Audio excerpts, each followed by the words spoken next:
Slept on Cinema is sponsored by Training Ties, the ultimate shoe tying tool. If you know someone who's struggling with shoe tying for any reason, Training Ties is the perfect solution. The laughs are sparse and often telegraphed. Flat and unappealing. Great cast, but mostly corny. Sgt-Bilko isn't a bad movie. It just isn't worth the $6 or $7 to get in. This Sgt-Bilko should be court-martialed. Steve Martin's insincerity is insincere. The movie is saturated with stagnant one-note performances from stagnant one-note actors. We've seen it before, almost frame for frame, in every other service comedy, especially Stripes. The TV series was great. The movie is not.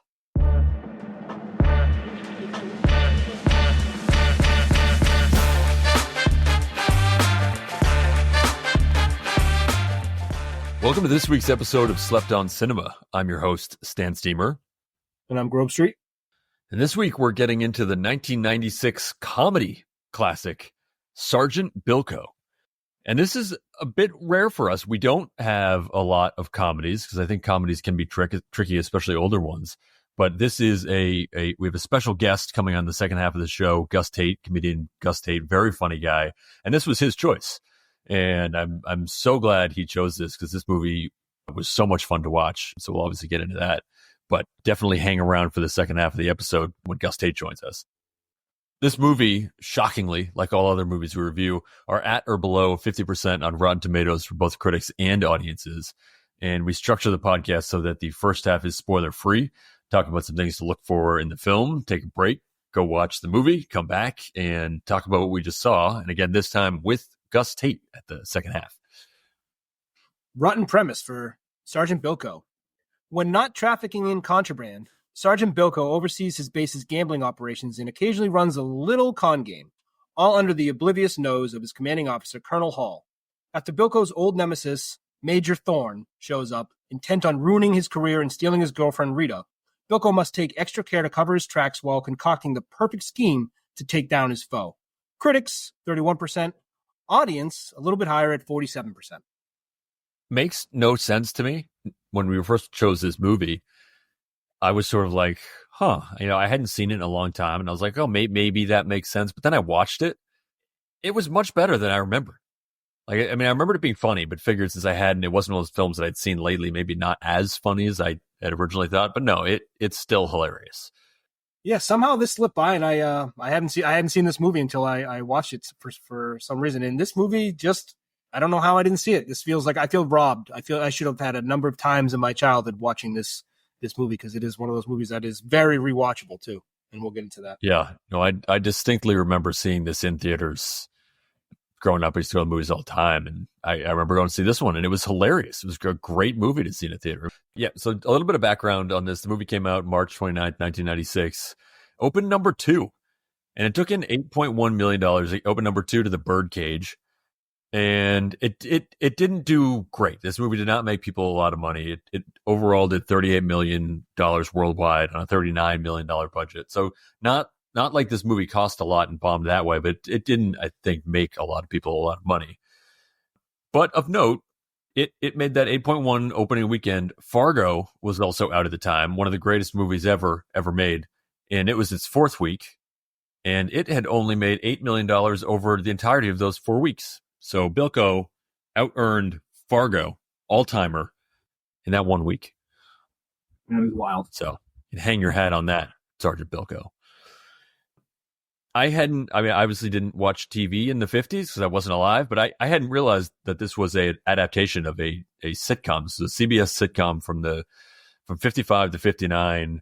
It was called the Phil Silvers Show, starring Phil Silvers as Bilko, and extremely popular show back then. It won I don't know why I can't talk right now. Extremely popular show back then. It won 3 straight Emmys for Best Comedy Series, which is crazy to win 3 straight Emmys and then kind of go off the air a few years later. But it sounds like maybe some of the writers changed and moved on to other projects. But so an amazingly popular show. And I think some of the critics did seem to be comparing it to that show. I've never seen the show, but I'm sure it was different in some ways. And sometimes people just have some way of doing things in their mind. And when it's different, they don't like it instinctually. If that's the reason why the reviews are so bad a little bit, is if people are saying the show was better, and now, no one's alive to have that opinion anymore. Right. It's also like, okay, so the show's better. Then the show must be amazing. The show could be better, be amazing, and this could still be an amazing film. Like, what do I care if the show was better? Sure, more amazing. That's a great premise, and it was a lot of fun. Let's have more. But I think we come up, we say that a lot on this show. I think some people, they've done that before, and we're like, just more of it. Sure, it's already great. Do it again. Other fun thing that I found out when looking into this, Sgt-Bilko was named after Steve Bilko, who was a Major League Baseball player, but he sort of came to fame as a minor league player playing for the Los Angeles Angels when they were a minor league team. And he had some unbelievably epic seasons as a minor leaguer where he was just known for mashing home runs, that he actually got a sort of local notoriety as a minor league player. In 1956, he won the Triple Crown, hit 360, 55 home runs, and 164 RBIs. That's insane. That is absolutely insane. In AAA? In AAA, yeah, the Pacific Coast League. Right. I mean, I guess I don't know if it was AAA. I don't know what the leagues were back in the 50s, but it was in a legit minor league team. And he did, like I said, he did play in the majors for a few seasons because obviously he got called up, but he never quite replicated the success that he had in the minors. But I love that idea of this was somebody's favorite baseball player, a minor league player who just was a local celebrity because he mashed in the minors. That's the perfect name. Now I feel like the movie's even better, but especially like the minor league player. That's so, what was that movie Crash, where it's like you're a 4A player. You've seen some of those players too, as Sox fans, like, oh, this guy's going to be incredible. The best hitter in the minors. And it just doesn't translate. As a fan of a guy like that, you just don't get it, but you do fall in love locally because your local team, you're watching him mash all those homers. Yeah. Yeah. So I thought that was a great nugget. That's cool. Bilko, huh? Do you have a favorite guy that crushed the minors that didn't make it and you thought would? I mean, it's kind of like this, but I feel like growing up, I had it was a Ken Griffey Jr. special edition card set. I forget what company put it out, but it also there was a card for his younger brother. And it was like, it had all this stuff and it was like, oh, he's going to be even better. And it was like, oh, his younger brother, he's going to be amazing. And I was like, well, I saved this card being like, I'm going to be rich. I got this younger brother card. And then that was the only time I've ever heard of him. I mean, it would make sense that you would think his father was pretty good. Yeah. His brother was pretty good. Yeah, this is it's one of these things I feel like there were a lot of bolos in this, but I sort of found myself getting sucked into the movie that I didn't actually jot as many of them down because I was just so wrapped up in it. But there were a lot of, I think there were a lot of things there, and maybe if I watched it a few more times, I'd get even more. But it was for that reason, I feel like a bit of a tricky bolo movie for me. Yeah, that was the same thing happened to me. Luckily, I watched it a number of times, so I was able to fill up my list that way. So let's see. I will kick it off with just tire roulette. Keep an eye out. Bolo. Just go bolo a lottery. Yep. And we have to hit this one up. Bolo a bolo tie. Very nice. I don't know. I think I'll just broad brush this, but bolo people from other things. Yes. Everywhere. Everywhere. Absolutely everywhere. Bolo picture of Trump and Marla Maples. Yeah. Very dated and not dated reference. Bolo Chris Rock. Might have a hard time finding him, but he's there. Yeah. Yeah. The first time I rewatched this, shocked when he jumped on the screen. Bolo and NCP. Bolo Manly Talk. Yes. Bolo Sharon Stone. Bolo a parrot's commentary. Yep. I guess this sort of like very much in my mind goes with the picture of Trump, but Bolo a picture of Robin Leach, who I I'm not even sure why he was famous, but he was sort of did he host Lifestyles of the Rich and Famous? Was that him? Yes. Yep. Yeah. So it's very much that sort of 90s rich person vibe. Yes, that Rolls Royce, just like Bel Air Yes. vibe. Bolo Chekhov's Thorn.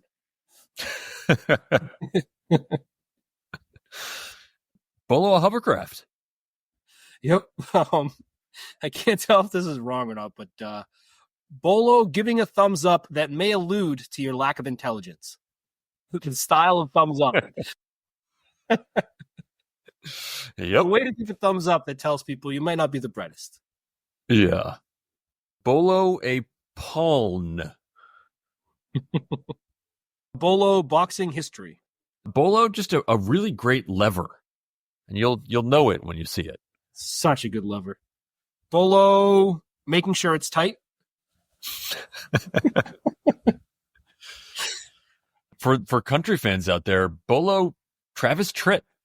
Great appearance. I don't know who that is. Bolo hold me back. Oh yeah. It's a great move. So good. And important when you need it to be there. It's Bolo a note for the audience after the film. Don't forget to stick around for that. Did you like that note? Oh yeah, I thought it was great that was there. So good. Bolo, and this might be one of the best ever of this. Bolo pretending to work. There's quite a bit of that, yeah. Bolo, the General Cinemas intro. Yep. Bolo background chaos. This movie can be a bit like a magician's trick. So sometimes try not to always watch the speaker. There might be stuff going on in the background. Yep. Bolo, a walker. Crucial walker. Mm-hmm. This is, I guess, not only our second in pretty close, second Ernest-ish movie. It's Ernest G. Bilko, but I think it's the second movie that also has a walker play a prominent role, briefly. Wow. Walker podcast. Nice. Bolo mirrors. Yep. This is my last one. There's Bolo an obstacle course. Classic obstacle course shots. Bolo intentionally not asking permission, which is a good life strategy in certain scenarios. They would just say no. Right. Why would you ask? Moving on to our last segment before the break. What drink to pair with the movie? You got a good one? I mean, I think it's a good one, but I don't think it's a creative one. But sometimes I just love having what is something directly from the film. And they reference this in the film, and I didn't know what it was.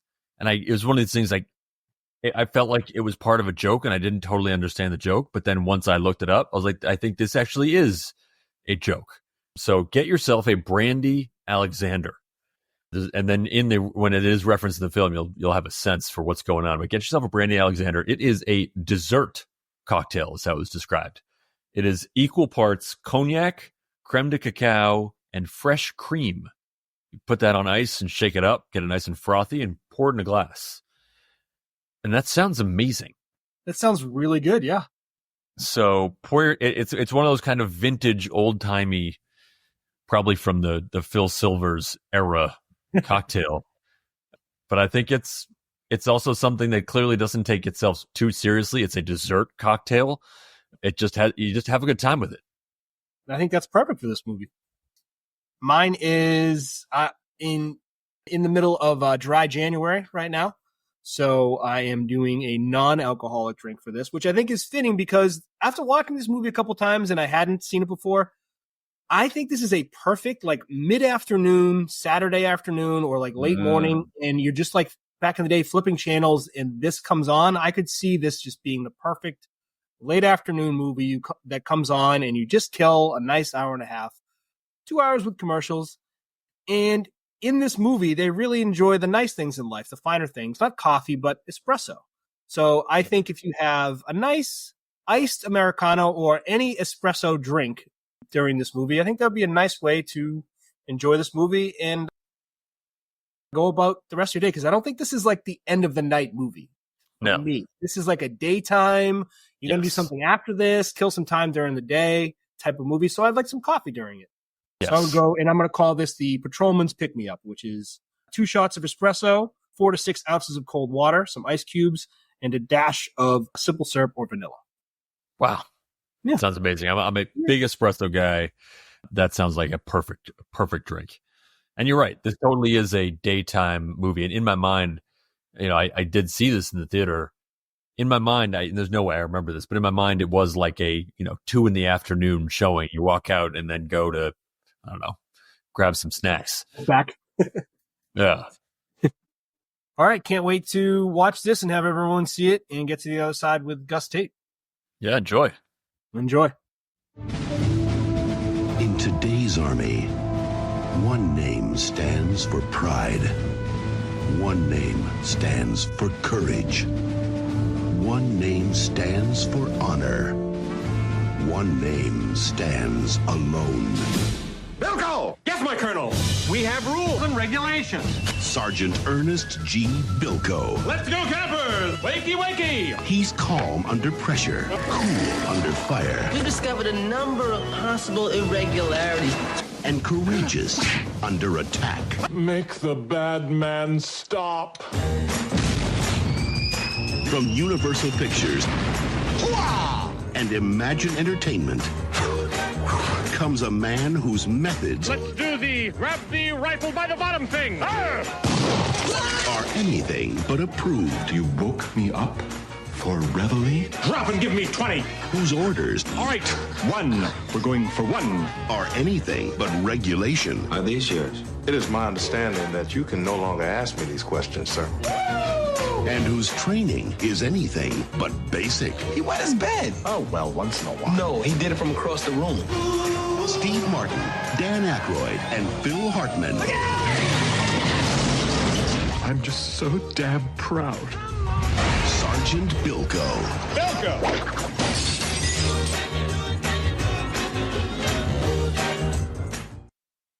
Slept on Cinema is brought to you by Training Ties, the ultimate shoe tying tool.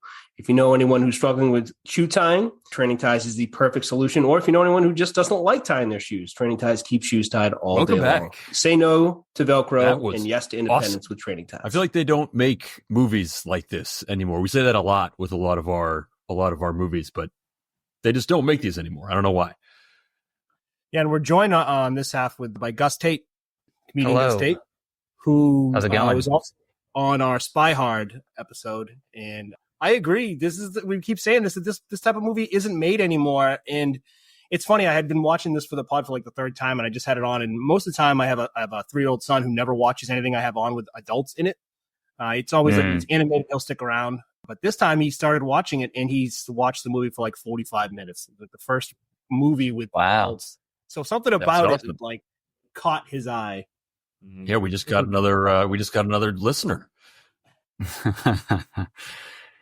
Yeah. By they don't make these movies anymore, do you mean like mid-budget comedies? Yes. Or screwball comedies? Yeah, exactly. Yeah, they don't. I mean, every so-called comedy now is like a giant blockbuster with The Rock in it, or like Ryan Reynolds, or And Kevin Hart. yeah, Kevin Hart. Yeah, they don't just make like funny movies anymore. We probably talked about this last time because we were doing Spy Hard, but yeah, I feel like this one's like much more, or at least allows me to like get much more in the spirit of the podcast, because I think I said this before, but like Spy Hard is not quite defensible as a good movie. Like I mean, there's silly parts, but like if you told me it was bad, I'd be like, yeah, you're right. But this one, I was genuinely shocked that it was 47% on the audience scale.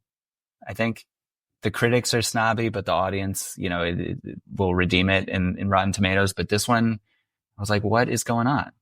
Can I swear on this podcast? I forgot. Of course. Go right ahead. Sure. Yeah, what the fuck is going on is what I was going to say. What's wrong with Sergeant Bilko? Yeah. I was so like, I had never even seen this movie before.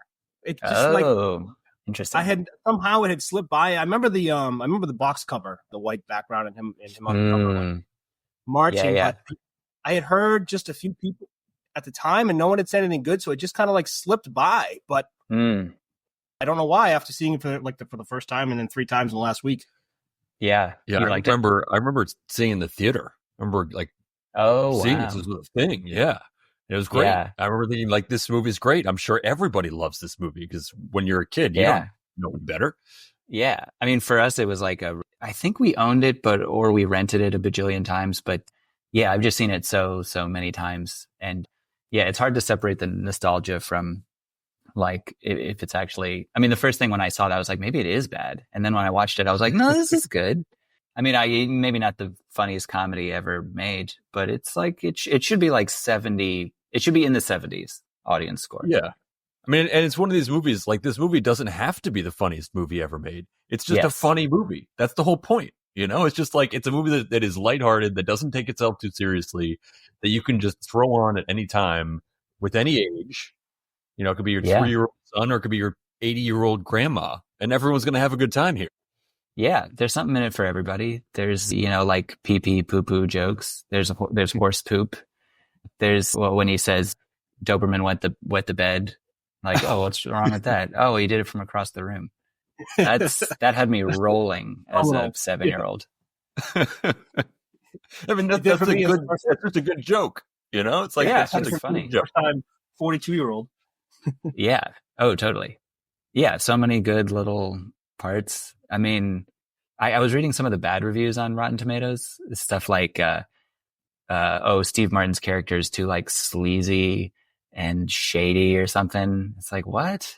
It's a bit of a con man, but sleazy. I thought they did a good job of making sure that he had heart. He's not just a snake oil salesman, Yeah. I like that he sort of learned his lesson a little bit at the end, he learned how to take something serious. There were 2 lessons, right? He learns to take something seriously, his fiance, and then what's his name? Wally learns how to have fun and break the rules a little bit. It was a nice dual lesson.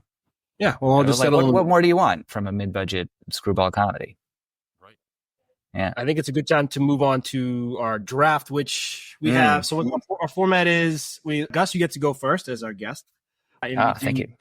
2 rounds, snake, so wraps around, and then we do a sleeper round, so a total of 3 rounds. But they could all be sleeper picks. They could all be your own first overall pick in your mind. So whatever you want. Okay.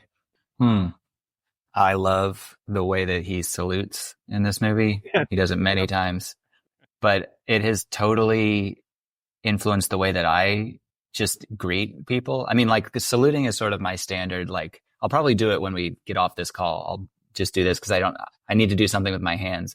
But every time I do that, in the back of my mind, I'm thinking I can't do it sitting down. It's a full body wiggle. Yeah, so good.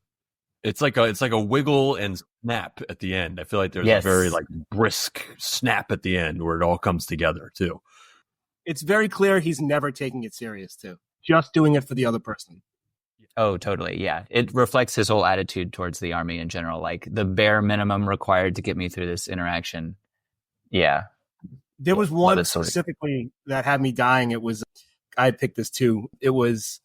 I think it was when Dan Aykroyd and Phil Hartman were there, and C. Martin, he saluted Thorn, and then realized Dan Aykroyd was still there, so he was he gave him this little, it's oh yeah, we're still here. We don't care, right? We're just formalities.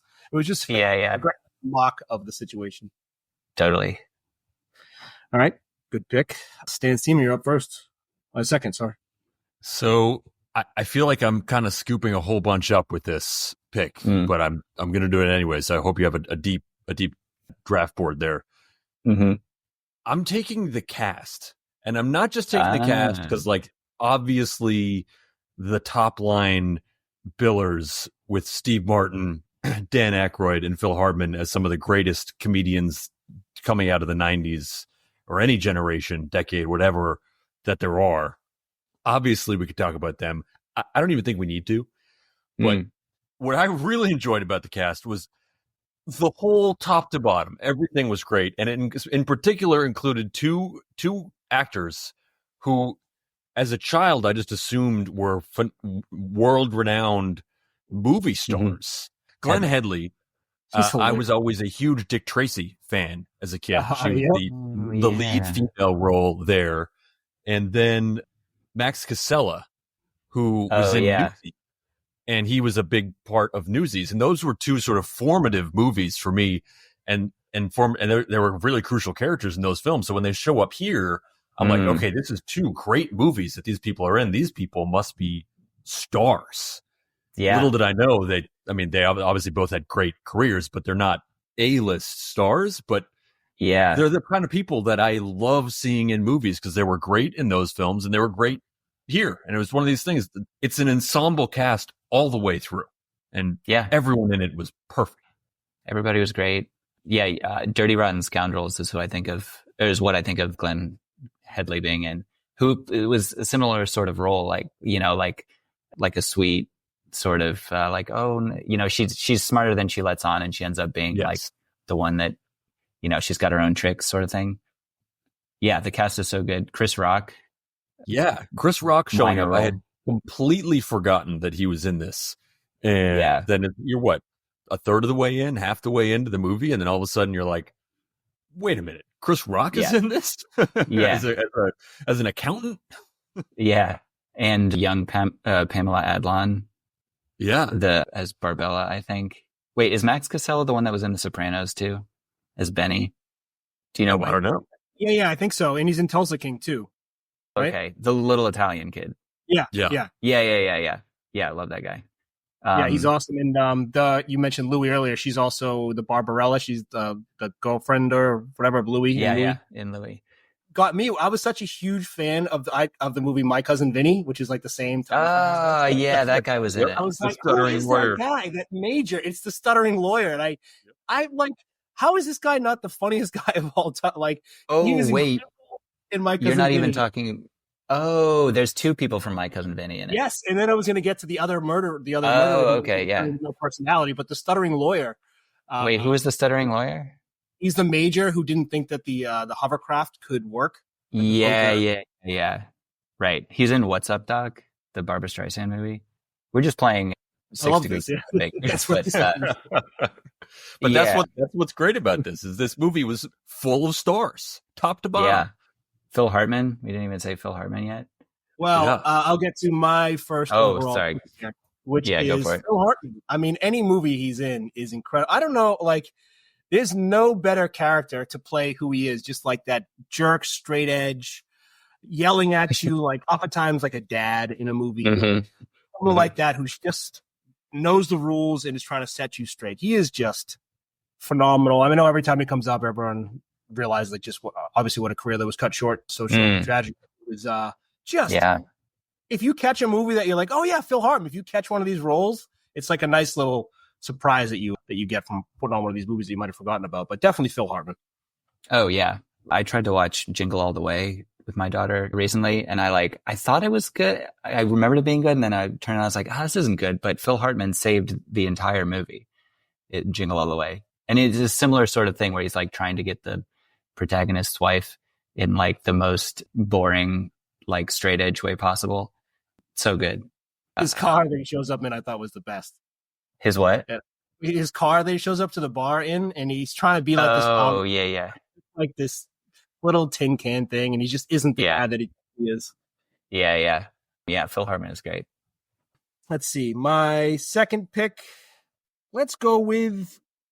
I love that moment when it's revealed in a movie that like a whole bunch of other people had this hidden agenda, and it finally worked out. So like that bet in the beginning where it was, he's pretending he was kind of like pretending that his guy was going to lose the match to the horse, and then they baited him into the big bet, and then right when he shook the hand, the other guy, like whole squad, started celebrating prematurely before it even happened. It was one of those like, oh shit. You could just tell those moments in movies where you get like, you're not sure how this is going to play out. And then it's revealed that the other side had it under control the whole time. Love that part of it.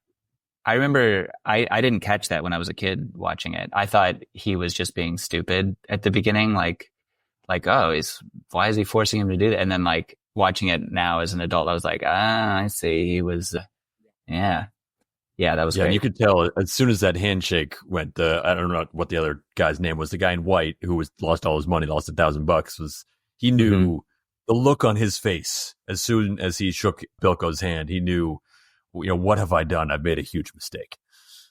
Yeah. I feel like that's a good directing too.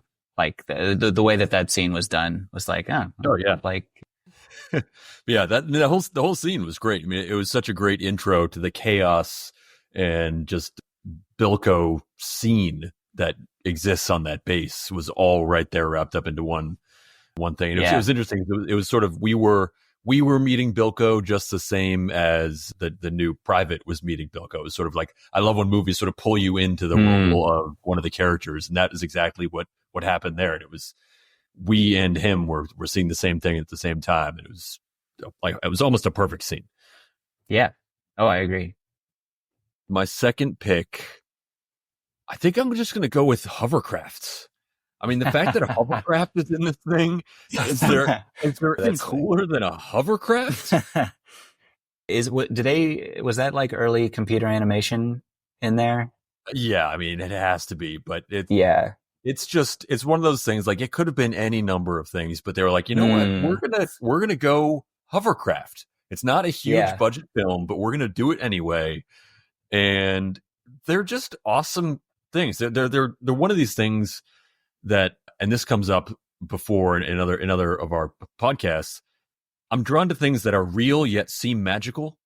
And a hovercraft is one of those things. It feels like this. What do you mean? This thing just hovers and could go over water and land? That you're trying to tell me that's not magic? Like, that is pretty close to magic. So I love that they went there. You're a kid, and the first time you see those planes that like take off without having to go forward, they just rise up. Yeah. That is the coolest thing I've ever seen. Yeah, I think I thought that I didn't know those were real, and then I first saw it in this movie, and then later I found out hovercrafts were real, and I was like, oh, like Sgt-Bilko, it's like a real, and they kind of basically work like that. Like, there wasn't anything about the hover tank that I don't think you could do. Yeah, I mean, except for the fact that if you fired a gun off of it, it would probably fly backwards. Yeah, that's funny. I feel like they masked the visual effects pretty well with like the haze in front of it. You know, right? Because of course, like heat or whatever. Heat waves or something. Yeah. I remember thinking that was pretty well done. For the mid '90s, that still held up pretty well today. I think I've so. seen a lot worse CGI on this podcast. Yeah, I feel like there's like a whole like it basically the '90s where like there's like a whole movie and then there's one very conspicuous CGI scene in it. Like, yes. Oh like man, what am I thinking? Yeah.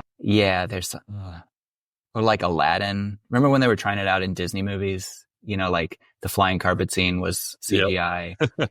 Yeah, I was thinking. We did Anaconda on this, and it was like 5 seconds of CGI. Was like a ridiculous amount of money back when they tried it. Yeah, totally. Okay, my draft. You're up. Okay, then I'll just say like things in this movie that were like really well done from a filmmaking perspective that didn't have to be. They just put a lot of effort into it. Like that scene where they found the other company's barracks to pretend that they were like, they switched the signs and stuff. That was like a one shot. Like they had to come out of the building in rollerblades. So go downstairs and like several people in rollerblades had to not fall down and then jump into another building. And then, you know, the Pamela Adlon with the sign and then the other guy with the other sign. And then Bilko came out right at that time. And then Dan Aykroyd came right around the corner at the exact moment. Like that must've been hard. They didn't have to do that, but it really made the scene. I mean, that's part of like the whole fun of Sgt-Bilko is like, you know, sneaking around and like pulling the wool over the brass's eyes. And they like, you could tell that they had fun with that. And that was like the whole, you can almost see the director being like, no, this is the whole point of the movie. Like we have to do this in one take because this is the movie. We can't, you know what I mean? So that, and then like things like, remember when he was like writing on the chalkboard and he was like, I have a plan, P-L-A-N. He had to write an A and say an L. That's impossible. Yeah. You know, he practiced that a bunch of times. Yeah. Like how he was about to get slapped and he knew it. So he took off his glasses real fast and put it back on. Definitely practiced that. So Steve Martin. Yeah. Anyway, just, stuff like that. That was like, I appreciated the effort. that first scene you talked about jumped off the screen to me too. Like it was just like you can picture them filming it, how much fun they must have had. They must have had people around the corners like waving Dan Aykroyd and Thorn to come when they went. Yeah. It was all timing. It's almost like back in the day making movies, that's how it was sort of done, or like you made it when you were a kid, movies like that stuff. But now it seems like it isn't done as much. But that coordination, it almost seemed perfect for the whole Bilko crew because they had to do it as if they were the Bilko crew. Yeah, totally. Yeah, it's a great pick. Yeah. I mean, they do like stunt one take stuff now. I feel like that's isn't that kind of a trope now? Like directors doing one take shots just to like show off and stuff. But this one felt like necessary, and yeah, I don't know. I liked it. They had a few scenes in this where you would typically see like cuts, and then I know you always watch like Always Sunny. Everything's just sort of cut back and forth in case there's a mess up or whatever. You can just keep going. And there was so many times where Steve Martin, they didn't break the camera. They didn't just him going for like 15 seconds straight, and there's no cuts, and it's just kind of impressive looking back at how they used to do things. Yeah, right. There's a bunch of scenes where there's like a lot of stuff going on. Like, you know, Dan Aykroyd and Phil Hartman are in the thing, and like he's reacting to both of them individually. And I feel like it would be easy just to be like, okay, like shot, reaction. Now let's see his face. But they just had all three of them in the same thing and didn't cut. Yeah, and how everyone kept it together. I mean, you have some of the funniest people on earth just ripping the funniest lines and just like hilarious bits that are funny on screen and must have been almost deathly funny in person. And just being able to keep it together so you don't ruin that shot that's why I guess that's why they're the best. I couldn't find a lot about the making of this movie. Like Wikipedia was pretty dry about it. Yeah, I feel like what we need is the like Bilko DVD and see if there's any extra features. Deleted scenes. Was this pre-DVD? It must have been VHS, but maybe I feel like they put a lot of stuff out. There's probably a DVD out there. Yeah. You got to find a DVD player to go with it, but yeah, I guess so. Yeah, that was my. I'm taking all the things that were good, all the things that were well done, directorially, cinematographically. Yeah, I love it. Yeah. All right, so you get another crack at this for the sleeper round. Right. That's right. It's like a windshield wiper. Okay. Exactly. Okay. Well, this is like my favorite line of the whole thing. But when they're in the other company's bunks and that guy from My Cousin Vinny has to pretend that the black guy's bunk is his bunk. and they're like, who are these people? It's like a family of black people. And he's like, those are the cast of my favorite television program, the African American Hour. And they look at him and he's like, it's funny, but it also makes you think. It's like, why did they put that line in there? It's so funny. It's so completely unnecessary. They could have just left it at the African American Hour or whatever. It's funny, but it also makes you think. Yeah, that line, I mean, I was a kid and I thought that was hilarious, and it's still funny. Oh, yeah. I feel like it's a line that I want to like quote and drop in other situations. Just like pray for the day that one person catches the left one. Right. No one's ever shown me a photo of a family of black people and had me explain it. But if they do, I'll be ready. Yeah, we're all ready. Yeah. That's great. It's also the whole film is a perfect example of just people thinking on their feet in these like quick and hilarious ways, in ways that you always wish you could act. It's always like, oh, I should have said this, or if I only had more time to think of it. Everyone is always, whether it's that line or when the horse shits on the floor, and they're like, oh, keeps what's that? It's like, oh, that's like horse manure. Like, oh, keeps the flies off the food. It's like, oh, like that makes sense. But just all those quick turns of just sort of things that just work. And we all like just Costanza saying jerk store in our car later instead of that. Yeah, exactly. Staircase wit. I think the first thing he says at the horseshit is he goes, "That's horseshit, sir," and then he moves on. No, but what's it doing here? Keeps the flies off the food, sir. It was brilliant. It was great.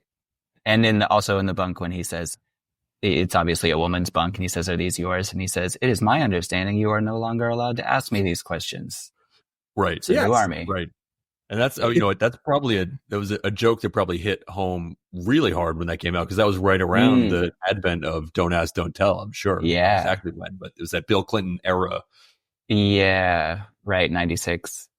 Yeah. There's a few times where they like mockingly attempt to be progressive at times, but they're at it. Yeah. He like corrects himself. He's like patrolman, but patrolman person. There's like a couple of those. Yeah. Yeah, I felt like that one almost didn't hit for me, because it's like we've already seen a very diverse group of people all around the base, so it's like weird that one. But yeah, I mean, yeah, that was a good gag. But yeah, it's almost like they're like, all right, we got to get every type of person in the 90s in his platoon. Like we got the Jewish guy, black guy, Latina woman, Italian Fat guy. It's like family guy. Yeah. Like a family doing laundry now in a commercial. You just get Yeah, exactly. Yeah. Anyway, that line, the African American hour. I think funniest part of the movie for me. I felt like they could have gone around that room for like 20 minutes when he was in there. Oh yeah, they only did 2 of them. Room. There was like a great poster on the wall. I wasn't sure if they were going to go around to like everything. Yeah. Beat a dead horse or whatever, but it was, plus that was the guy who got a personality too, so nice job thinking of his feet. Oh yeah. Oh, I know that's right, because I sort of forgot about it. I was expecting him to say like I was adopted or something. That would have been like the easiest joke. That's the more obvious line, right? And then they take this left turn, and it's much funnier. Yeah, the idea that he's got he just loves this show so much that he's got like the family printed out. He just loves thinking about it.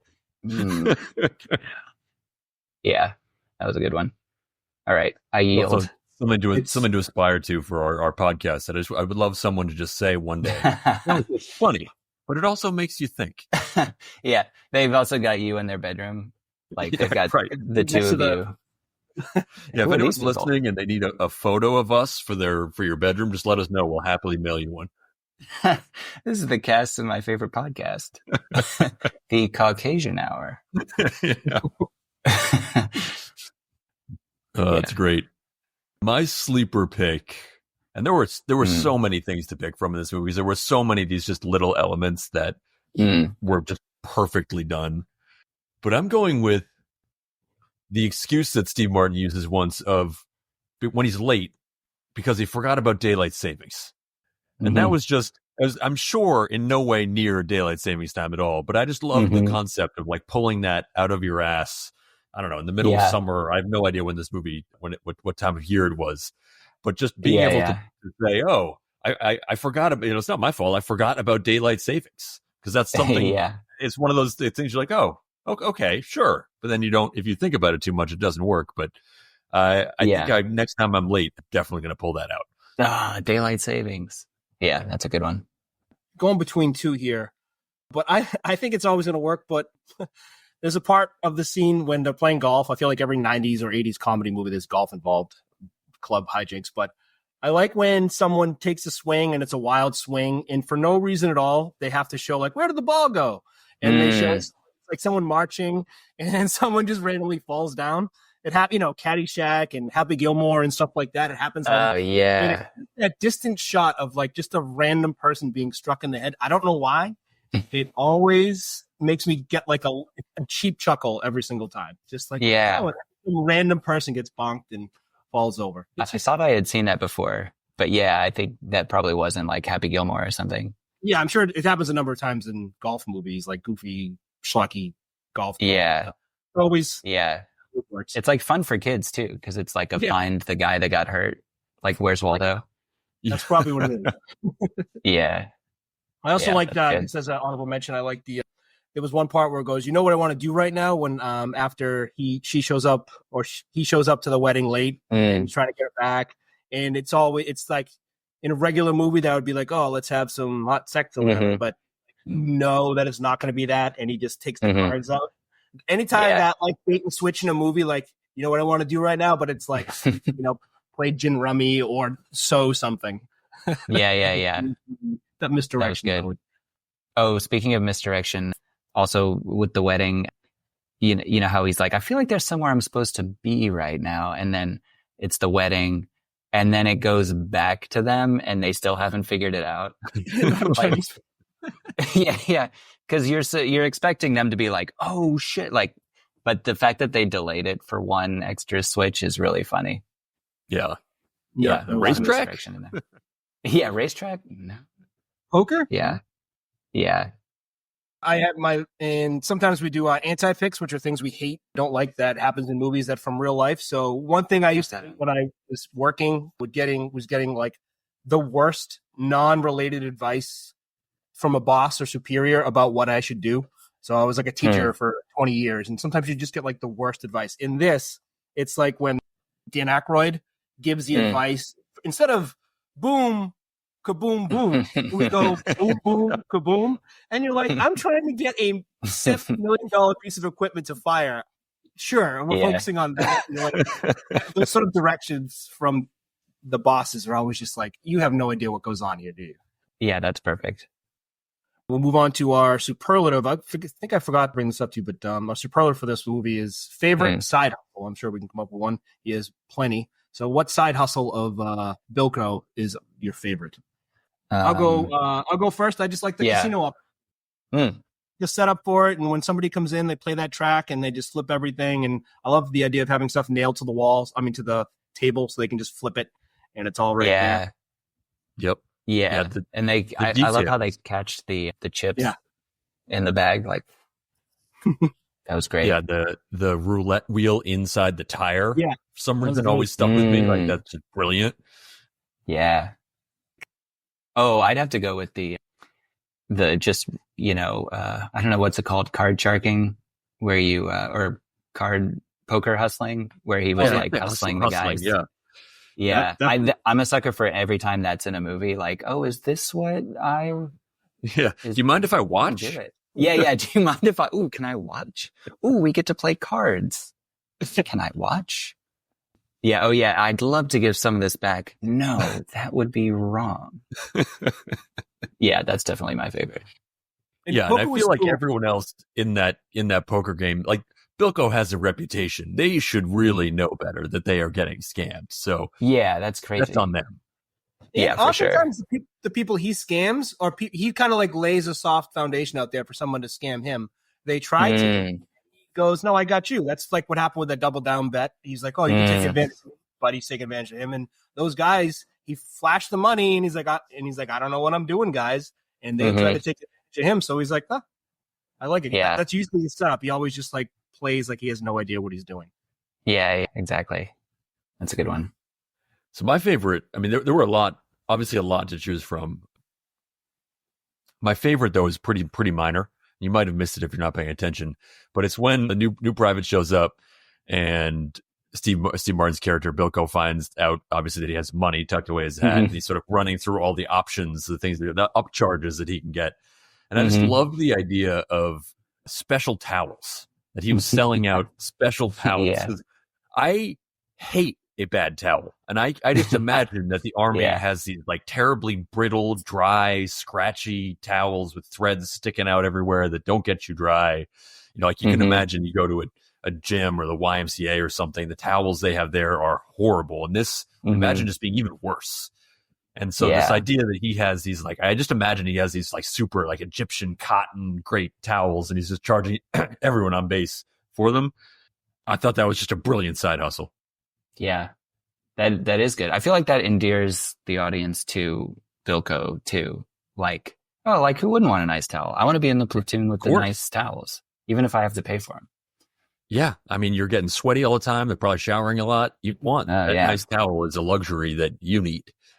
Yeah, that's a good hustle. Yeah, great film. We have next segment is bumper sticker. What movie? What line from the movie would you want to see? Wouldn't be surprised to see on the back of a car? Bumper sticker line. Yeah, I thought about this for a while, and I could not find a strictly speaking bumper sticker line, but I know one that I would want on a t-shirt, or at least one that I would want depicted on a shirt, is when Glenn Headley and Phil Hartman are at the movies, and he says, you can hold my hand if you're scared. And she says, it's dancing raisinets. And he goes, Oh, wait, what does he say? Oh yeah, he says, and you don't find that frightening? Yeah. Because Keeps the I grin. love, yeah. I love that because it's like kind of true. Like in real life, that would be terrifying. So it like makes sense on some like wacky level. Like, yeah, it would be scary, but it's also like a cornball attempt to like get some physical contact. Anyway, I want just a shirt that's like a horror, like blood dripping or something, like dancing raisinets, and it just says like, and you don't find that frightening. I think SNL did it was either SNL or like The Whitest Kids You Know that did a sketch about like if the Charmin bear were real. Do you know what I'm talking about? It's like Yeah. Yeah, a that cheesy sounds familiar, commercial. yeah. Yeah, and then like they're like talking about laundry, and it's like, how am I going to get these clothes to be fluffy and soft? And the bear pops out of the thing. He's like, I know how, and then everybody goes, huh? And reacts the way you would actually react if there was a talking bear in your house. Anyway, yeah, that's my shirt / That's a bumper great sticker. pick. It's also, I feel like, of the nostalgia that pulled at me at various times in the film, the Raisinets from the old General Cinemas intro that I don't know how many hundreds of times I saw sitting in a movie theater. That pulled me, that got the nostalgia bug going to me the most of anything in here. It just really brought me back.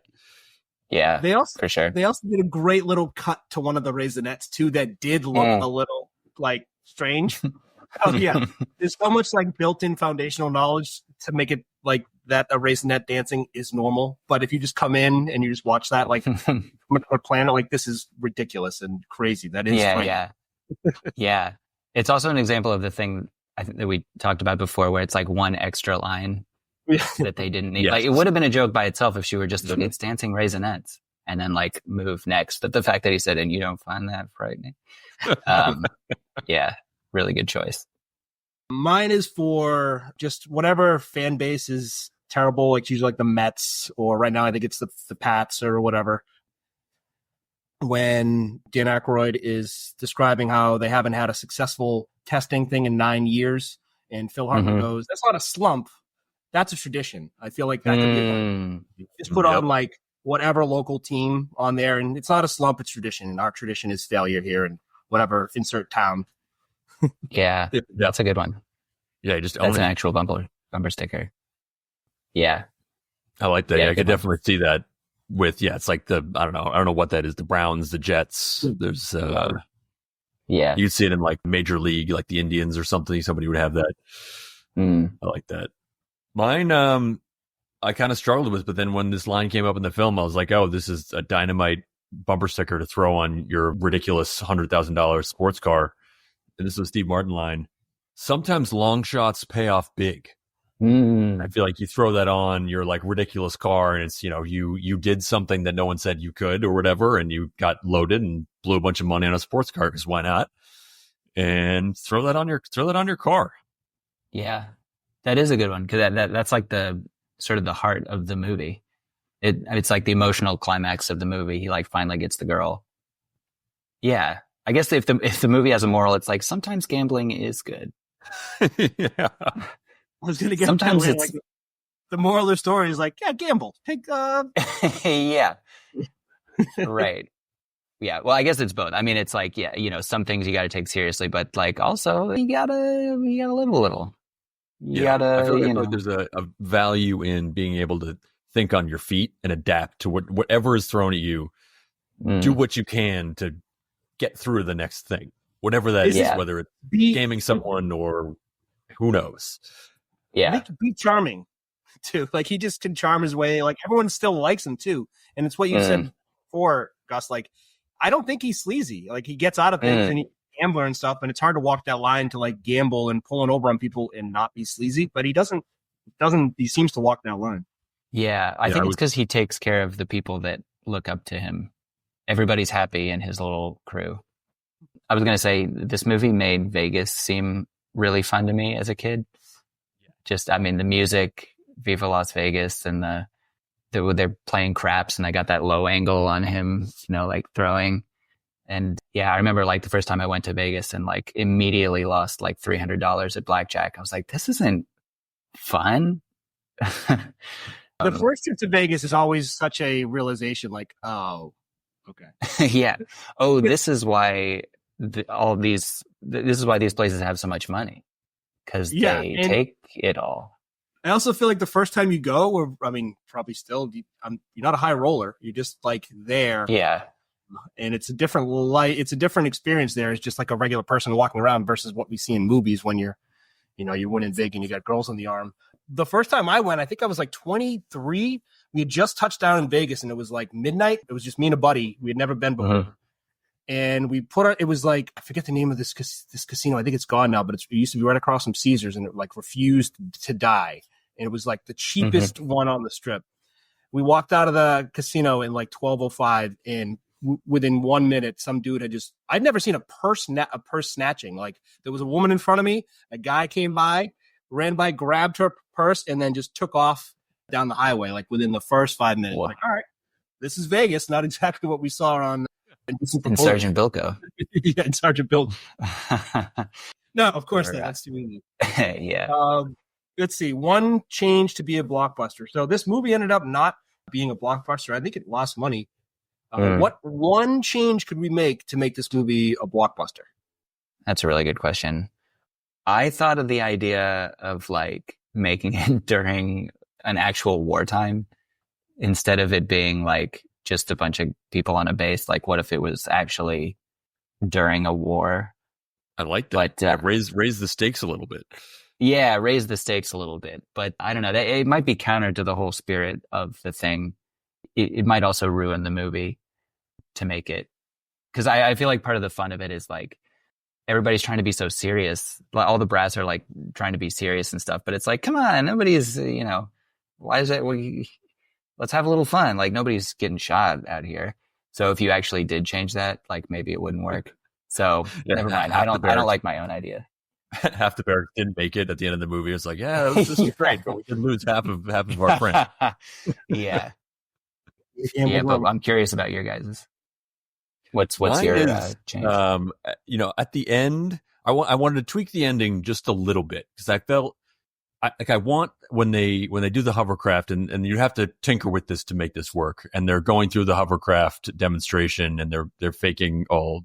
I wanted them to somehow pull together and figure out a way to make it work. Okay, because I left feeling that, and I was like, I had this kind of dread.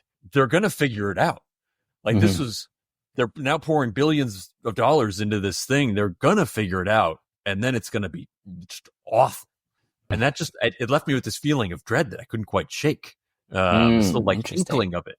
So I don't know exactly. I thought of maybe there could have been a way where they were set up to do that. They were set up to like fake the whole thing. And then when Phil Hartman's character goes to sabotage it, he somehow hits something with his butt while he's in the tank that turns the thrusters on a different way. And like that then makes everything actually blow up. And so who knows? You could stitch it together in a way that still felt like it was hijinks, but then worked. And then at the end, he's like, it couldn't have worked because I sabotaged it. But like his sabotage actually caused it to work. And there could have been some way that you could have gotten removed that twinge of like, well, they're going to like be really screwed, in a month or whatever. Yeah. So I think you take that out. Maybe it makes it just a little bit better at the end. People have a better feeling and walk out. That was fantastic. Yeah, that's an interesting idea. Kind of a looming penalty coming. Yeah, just I don't know. It was probably just like my overactive anxiety or something. But I was just like, oh no, like these guys are going to pay for this. It's just the lawyer in you, I think, coming out. Yeah, I'm imagining like a review for this movie, like panning it and being like, and the hover tank didn't even work. 2 thumbs down. Yeah, the taxpayer dollars that were wasted. Yeah, that's funny. That's good. I'm not going to pick this one, but I said before how I love people in distance getting hit with a golf ball. They didn't show the golf ball. Oh, they didn't. Yeah. No, they just had a person fall, which I didn't like, but I probably wouldn't make it a blockbuster, I guess, if they changed that. Yeah. I almost picked his crew too, like you did the cast. The cast is great, but I don't think like they really crushed like the laughter as much. His whole crew, like they're good. But they have great careers, but like at this time, it feels like such a waste to have Chris Rock like in this role as like a straight man when we could put him in his crew and have him be zany. And there's other guys like at this time. I don't know who played Doberman. I don't think he went on to play much else, but like did a little recasting. So like a Jack Black could be in there, or some of the SNL guys who were young back in the day in his crew.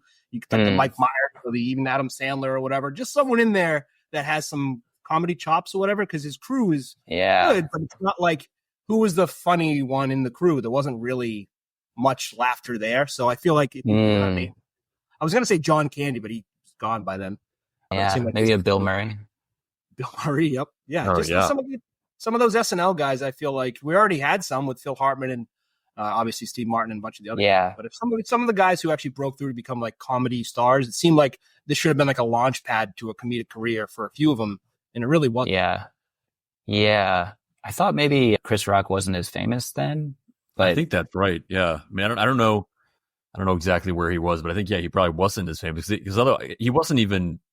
You didn't see his name in the head up to the movie. Yeah, he must not have been that famous. No, I think it was Pookie a few years earlier, but still nothing big. Yeah. And the crazy thing, another reason why this is surprising it wasn't a blockbuster already is that, like Siskel and Ebert gave it 2 thumbs up. And I feel like that was a big deal back then. They gave it 2 thumbs up, and CinemaScore, which is one of those organizations that just interviews audiences afterwards, it got a B+, which is probably one of the highest ratings of any movie we've ever done. So you got like probably 2 name brand critics and then audiences. I don't understand how it didn't translate into success and better scores. We rarely do comedy movies on here, Gus, because because of this, it seems like, and Stan Steamer was right on this.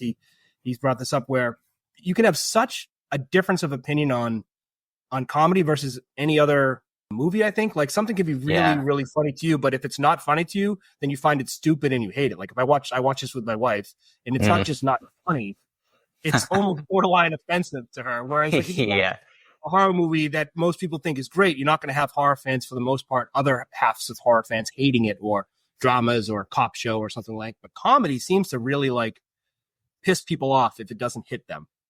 Oh, Obviously, yeah. I mean, I deal with that on stage constantly. Yeah, people. I mean, with stand up, it's like people aren't just like, oh, that's not for me. They're like, what is this guy even doing on stage? Like the fact that he thinks he's funny is offensive. But I didn't even ask my wife if she wanted to watch this movie because I knew she would not. I couldn't get her past the trailer.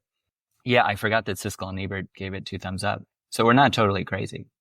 Yeah, like this it's a good film. This is like 100% good movie.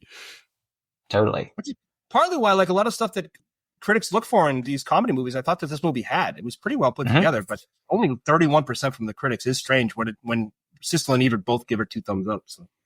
Yeah. Like when I think of Steve Martin comedies, like this, I mean, I guess it's just because I watched it a lot, but like this is up there. Like what's funnier that Steve Martin made? I guess The Jerk. Three Amigos? Three Amigos. Does Three Amigos have over 50%? Oh, it has to. It's got to. Am I allowed to look stuff up on here? Of course. Three Amigos. Rotten Tomatoes. Oh, I want to guess over 80% for audience. No, it's 45% critics, 67% popcorn meter. Okay. Oh, man, that would have been nice to be able to do. Yeah. What is wrong with critics? Like, just come on. What is wrong with them? I know. Wait, this is only sort of related, but since I'm on a movie podcast, I had this thought that the Best Picture, the Oscar for Best Picture should go to the movie that is they should wait 5 years before giving that award out because the real test of if it's good or not is if you still watch it, if you still want to watch it in several years from now. Like how many times have we rewatched Nomadland? Nobody watched that movie a second time. No, that's a one and done movie. So I think that's not a good movie. I mean, it makes you think. But I think the really good movies are ones you want to watch again. And I want to watch Sgt-Bilko again. Not right now. Because they could even add that I mean, I know no one wants to make the Oscars last any longer than it does, but they could add that as a category, right? You say, okay, we're going to do the regular this year's Oscars, but now we're also going to award the like 5 years or 10 years later award, the like staying power award. Yes. That'd Which be movie awesome. from 5 years ago is still good? Yeah. I think it would make, if all of a sudden they put like a 5 and 10 year, from the past award that they institute this year, who wouldn't? I mean, I would finally watch the Oscars to see actually who won 10 years ago. Because you're right, there's so many of these movies that win, and it's just like, at this point now, when a movie comes out and it's like over 2 hours and you're like, Oscar buzz, I just don't want to watch it because I know it's just going to be this boring, annoying movie that I'm going to see one time. And if I go outside and talk to my wife's friends, I'm going to have to talk about how meaningful the stupid movie is, and I don't want to do any of that. Yeah. Like, those type of movies just don't watch. But Bilko, if we went back 30 years, maybe it would win. I don't know about Oscar, but something like that. I think 95 was a pretty good year for movies. Yeah, I think you're right. What do we think? Not do anything yet here? I think we have one more category. It is Spin-off. Spin-off. Does anyone want to go first? I was going to say that, I mean, this sort of is, it was almost the same question for me, is just like, how could you change it to make it more fun? I was thinking this might change the whole genre of the movie, but like what if so the whole movie is about like them tricking their superiors, but what if like they were able to use their sneaky powers to actually like defeat the enemy, like what if they actually had to go to war and they actually had to like run a fake casino or something, I mean, they're essentially spies. They lie all day, so like, what if there was like a Sgt-Bilko, but like, I don't know, like at a different time period where there's actually a war or something, or like, I feel like would be a great sequel where it's like, oh, he somehow basically scammed his way to the top and he has a whole platoon out somewhere, and suddenly they're thrust into this situation that everyone thinks they're capable of, and in a traditional sense they're totally not, but because they're this ragtag group that just figures how to get shit done, they get it done. It's like, it reminds me a little bit In the Army Now, Pauly Shore. He's sort of like, oh, we signed up and we're doing water filtration, that'll never be relevant, and they get sent out to Desert Storm. Exactly. I guess his orders just didn't get mixed up. Something about, or like the same movie, but just in a different setting. Like instead of them being in the army, like they're like prisoners of war or something. Like in World War II Japan or something. Movie. You're making a trio of films. We got like, they get shipped out, they do something great in the war, but then they get caught, and that's a third. Then they get caught. Instead of Dan Aykroyd, it's like some, Japanese prison camp guard or something. Or sorry, this is piggybacking on the same idea, but like, or a spinoff where it's the same thing, but it's like reverse Bilko, where like it's like the institution is silly or gambling driven, and they're like the one unit that wants to take it seriously or something. Like it's like they're in clown school or something. I don't know. None of those ideas would be viable. I think they would turn it into not a comedy, but fun to think about, I guess. What's yours? My idea for a spinoff, and this stems from a couple things. Stems one from I wanted more Phil Hartman time. We've been over this, but he's just a brilliant comedian, and I feel like we didn't get enough. It left me wanting more. So my spinoff is Phil Hartman centered, and it's the same overall story, but from his perspective. So you're sympathetic to him. You see him as this sort of straight up guy who then gets screwed over. And he really does get screwed over in that, like, he may have been a jerk. He might have been uptight, but he gets screwed over in that boxing scandal. And it is a bit of a dirty deed that Bilko does, not standing up and letting this other guy take the fall. And I just want a Phil Hartman, like, revenge movie that starts from there, goes through him in Greenland, like just like hating Bilko, and then we see the whole movie from this. And what I'd really like to do is to go back in time and have both movies out at the same time, and you can choose which one you see first, and you have to see them both, but you sort of see, like, because you kind of get that, probably whichever one you see first is the one you're going to identify with, that you're going to think I'm on that side. But one is the perspective of Phil Hartman. One is Steve Martin, and I think that could be a great movie too. Have you seen Cobra Kai? I haven't. Oh no, I have not.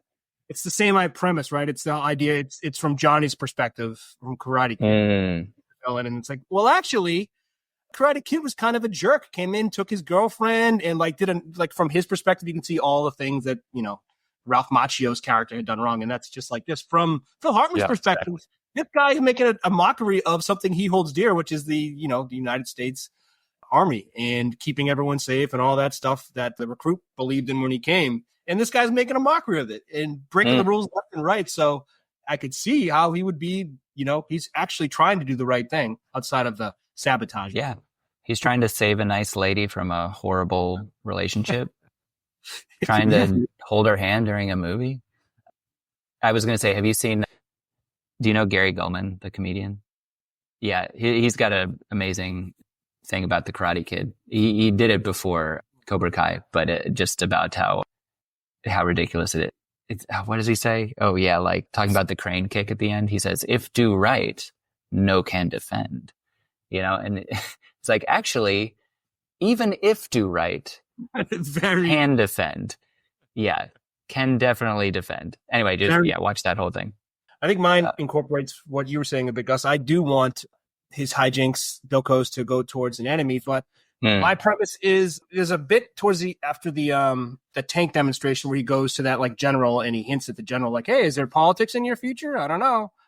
So this is Bilko has, a few years later, he's run so many schemes where he's getting in trouble and he needs to, the only way out of it is to run for president so he can pardon himself. So eventually him and his crew, it's almost like the movie Distinguished Gentleman with Eddie Murphy, his crew then turns to try and get him elected, the con man you can trust type of thing, gets him in office. But once he gets in there and tricks his way in, there is a massive, I don't know, it doesn't matter what it is, but there's a conflict with Russia that he somehow started and has to fix all within the time frame of the movie. So he has to get elected as president, all the hijinks continue, and then he somehow uses all his con man stuff to actually defeat the enemy, and then maybe pick up his kids from school one time within 30 days. So he has to have some connection to his wife still, right? He had to so whatever, something like that. So just something where Bilko gets a promotion, and it's Bilko stuff on a global scale. Like a screwball House of Cards. Yeah. Like Frank Underwood. How has that not been made? This seems like after such an obvious, now that you've said that, it just seems so obvious. In the 90s, they used to throw people in the president role and be like, this will be a funny movie. Dave, sure, why not? Yeah. You know what? I just realized they would actually be the spinoff if Sergeant Bilko was a blockbuster. They would make like a young Bilko, like him at school, like young Sheldon or whatever. Yeah, like, tricking his teachers and stuff. There would be like Timothy Chalamet to play him. There could be a whole Netflix series of Bilko before he became Bilko, like back when he was throwing parties and stuff. Yeah. With Thorn as his superior. Yeah. They know each other back in high school or whatever. I don't think that would be as good though. I like your president idea better. The sequel. All right, so I think that's everything. So if we have anything left in our tying up loose ends segment, sponsored by Training Time, I have a question. Yeah. What happened to I feel like it was a 90s thing, but mud wrestling in these movies, I felt like when I was 10, I thought by the time I was like 21, I'd be sitting in a bar having beers and it'd just like be a random mud wrestling night. I thought that was just a thing that happened for adults, but I guess it was just a little brief period in movies that just reference mud wrestling. Yeah, that's never happened to me once. Not even once. Me too. It's weird. I feel the exact same way. I thought it would be way bigger of a thing. And it probably still is a thing, but we're just not invited to the mud wrestling. Oh, I like the fact that this movie is like sort of halfway between a normal comedy and a Leslie Nielsen movie. It's got a lot of the quick, ridiculous things that would never happen in real life, but it's not quite as like bloop, bloop, bloop, bloop, like things that happen in the movie. It's got object permanence. You know what I mean? Like it's not just like the Roadrunner where someone can get blown up and then they they're alive in the next thing, like a Leslie Nielsen movie. It's got continuity, but it's still like really silly. Yeah, I like that it's like right in the middle. Bilko can't get like dropped off a cliff and then be there in the next scene. Like in Yes, exactly. It sort of has it both ways. Yep. I'm just looking at my notes. Oh, he says a nincompoop, an NCP? No. Yeah. The abbreviating the nincompoop is brilliant. As if it's common. Dan Aykroyd bending over, walking away from the helicopter, and he keeps the hunch way too long. Yes. Yep. That's amazing. I always wondered, I've never been in a helicopter, but is the hunch just a reaction? 100%. I've been on a couple of helicopters, and I was like, you're nowhere near the blades, but you get off and you're just like, oh my God, my head's about to be knocked off. You can't help it. Maybe if you go on them all the time, but I've been on a few, and every single time I've gotten off and been like, I'm sure this looks stupid, but I don't want my head to get chopped off. Yeah. Yeah, it's got to be. I think I'm going in tall and upright my first time. Resist the hunch. You say that. Just proud to step on that chopper. Yeah. Yeah, I don't think I have any. Yeah, I don't think I have any loose ends. That I liked in there was in the aftermath of one of the parties when they're waking up in the morning and everyone's passed out in the room. I feel like I missed. I've never been to a party where that thing where everyone just like had such a good time, and then at first my mind was like everyone fell asleep at the exact same time. Like that's insane because I feel like we grew up in this kind of weird era where if people fell asleep at a party, it was like a really dangerous thing to do because horrible things would happen to you, like horrible things. So no one did that. But like, I feel like this was, I don't know if it was a different era because it was like, obviously not everyone fell asleep at the same time, but people were just falling asleep because they were having a great time.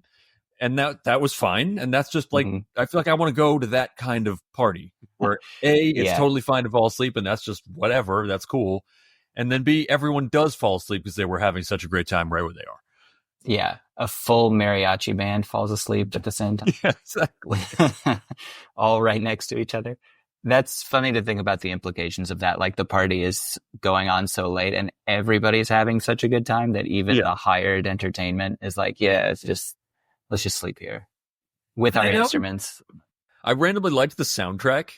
You know, I thought like the Chuck Berry songs they had on the radio, and then the Travis Tritt songs, and having him actually be in the film and playing in the country bar.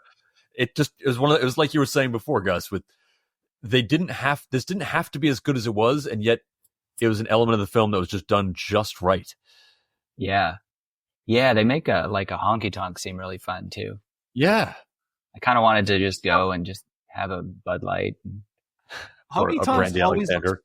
So good in movies, but if you're ever like, I've driven across the country a few times, you ever go buy one of these, they don't look appealing to hop into. Yeah, I think they're appealing if you're on a military base and that's like your only entertainment. Very much so. Yeah, right. I think it kind of evokes like Top Gun. Wait, wasn't there the exact kind of thing in Top Gun where he's like goes over and he's like, "You're right, this woman has the most beautiful eyes in the." Yeah, am I thinking of the right movie? Yeah, she had lost her loving feeling. She had lost her loving feeling, right?